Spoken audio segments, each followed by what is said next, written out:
Hello, this is Claus Jensen presenting Game 9 of the 2010 World Chess Championship match between Anand and Topalov. The standing is 4 to 4 going into this game, and with only 4 games left, the match is into the decisive phase. Topalov has had momentum in the last games, making easy draws with black and also winning his white game the day before yesterday. So, what is Anand going to do today? Let's see. Anand is white, and it's game 9. And Anand continues with the 1d4. All games in the match so far has been opened 1d4, knight f6, c4, e6, and knight c3. And here Anand deviates from the previous 4 games where he played knight f3. And with bishop b4 we have a Nimzo-Indian. e3, castles, bishop d3, c5, knight f3, d5, castles, c takes d4, e takes d4, d takes c4, bishop takes c4. We have this isolated queen pawn for Anand. b6, bishop g5, bishop b7, rook e1, knight b d7, rook c1, rook c8, bishop d3, rook e8. Perhaps with the idea of knight f8 and knight g6 and some variations. Queen e2, bishop takes c3, b takes c3, queen c7, and now instead of an isolated d pawn, Topalov plays on this weak c3 pawn. Bishop h4. The idea from Anand here is to play bishop d3, attacking the queen. Knight h5 prevents this bishop d3, but it's also a very risky move. But Topalov shows that he's not afraid of Anand. And I think a move that has been played before in this position is bishop takes h7 check. A very interesting move. But after king takes and knight g5 check and king g6, it's an interesting and unclear position, but probably not sufficient for Anand to play it in a World Championship match.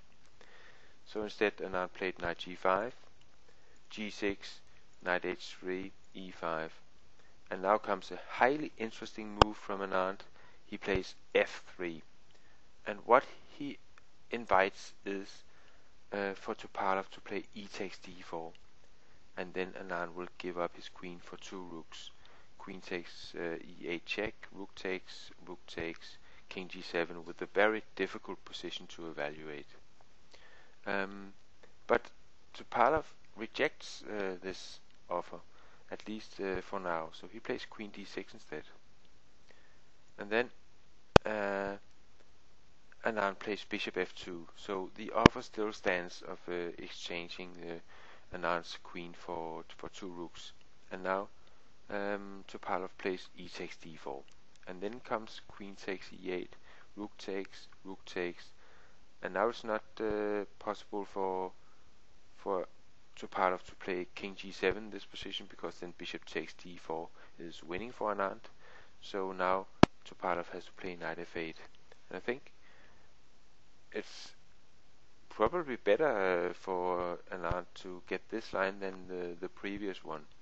But no matter what, the game continues, of course. C takes d4, knight f6, rook e to e1, knight e6, bishop c4, bishop d5, bishop d3, queen b4, bishop e5, knight d7. And now Anand plays a3, which is a good move, because what he doesn't want is bishop takes d5, knight takes e5, bishop takes e6, and then knight d3. Where he cannot move his c1 rook to c4, for example, because then the rook on e1 is hanging. So therefore Anand plays this nice little in-between move, a3, and then queen a4, and then bishop takes d5, knight takes e5, bishop takes e6, and if now knight d3, then rook c4. So instead Topalov plays queen takes d4, king h1, f takes e6, knight g5, queen d6, and an option for Anand here was to play knight takes e6 with the idea queen takes e6 and then f4, winning back the knight and then having won a pawn.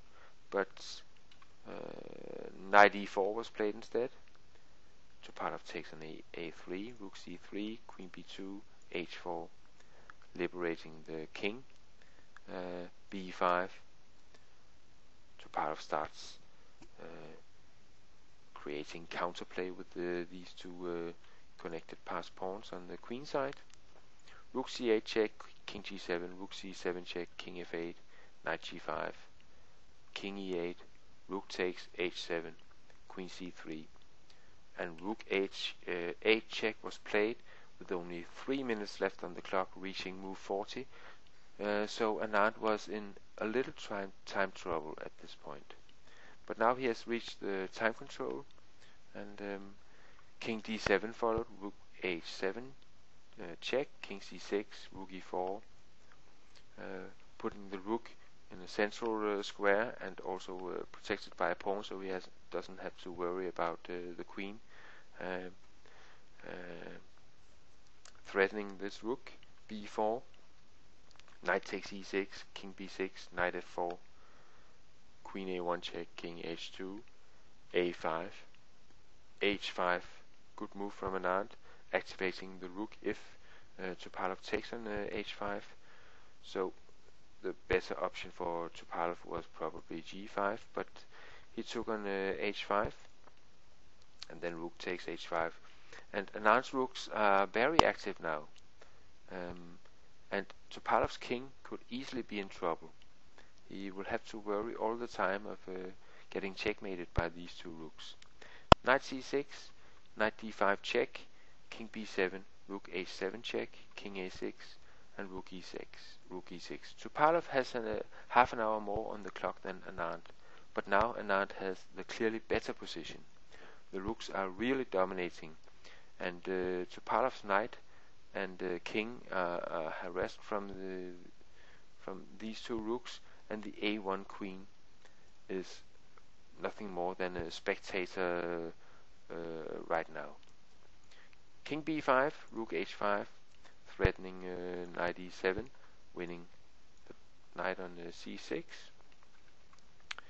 Knight d4, knight b6, king a6, and again Anand is in some time trouble here. He has 5 minutes left on the clock, and still he has 7 moves to do. Topalov has 23 minutes at this point. Rook d6, king b7, and now Rybka thinks that knight d5, knight takes f3 check, g takes, queen b2 check, king h3, queen b1, rook e5 is the winning line for Anand. But in time trouble, Anand plays knight c4. Knight takes f3 follows, g takes, queen a2 check, knight d2, king c7, rook h to d5, b3, rook d7 check, king c8, rook d8 check, king c7, rook a to d7 check, king c8. Anand has given a few checks to reach this time control at move 60, and Anand has now 17 minutes left for the rest of the game. Topalov has 27, but they will get 30 seconds extra for every move they make. Rook g7, a4. Anand has these very strong rooks, and it seems only natural for Topalov to seek counterplay with his passed pawns on the queen side. And of course Anand should always be careful of not allowing perpetual checks by the queen. The nice thing for Anand here is that if he runs out of time, or if he runs out of ideas of how to win the game, he can always get a draw by repeating checks with his rooks.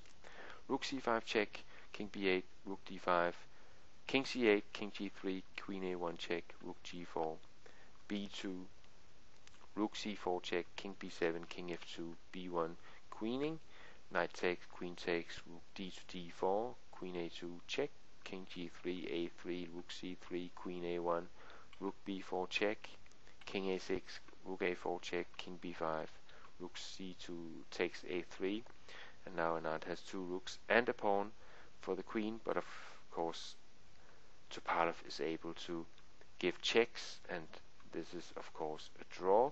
And I think Anand will be very disappointed not to win this game, because he actually found a line giving his queen for 2 rooks that looked very promising, and I think also winning at some points in the game.